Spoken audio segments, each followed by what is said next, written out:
Did you know that for every human in Australia, there are at least two kangaroos? Last year, I had the opportunity to live and work in Australia, where I got to experience firsthand a country that boasts a vibrant culture, rich history, and vivid landscapes. Today, I'm going to tell you the history of how Australia was formed, its current political makeup, how its size and population directly impact its life and culture, and why its landscape and geography are so fascinating. I'll start off by briefly explaining the history behind Australia's formation. Interestingly enough, Australia began as a convict settlement for the British government in 1788. Until 1868, about 160,000 convicts migrated to the Australian colony. Exploration and settlement, along with the establishment of commerce and industry, spread throughout Australia during the 1800s. Gold was discovered in 1850. The influx of immigrants sparked an economic boom and contribute to the diversity of Australia's modern-day population. It wasn't until 1901, after nearly 10 years of planning, that a federation of colonies was formed, establishing the Commonwealth of Australia as a semi-independent dominion of the British Empire. Now that you know the history of its formation, I can discuss Australia's modern-day political makeup.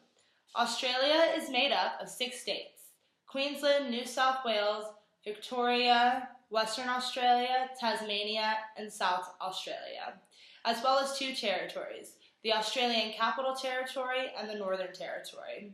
However, the territories function as states. Each state and territory is a sovereign entity with its own parliament. Legislative powers concerning local government, state police, roads, schools, and public transportation are all controlled by the state parliaments. The geography and landscape of Australia has intrigued us since its discovery.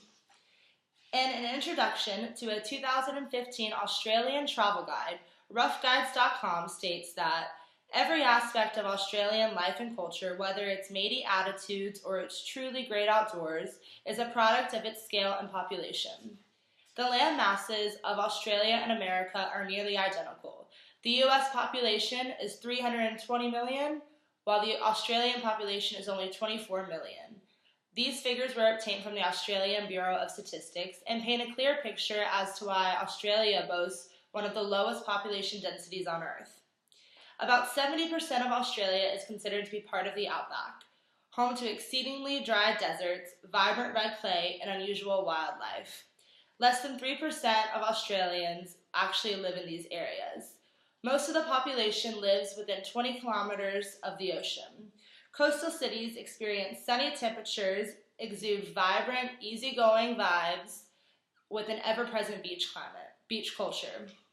Like any major American city, urbanism in Australia centers around the idea of hard work and hard play.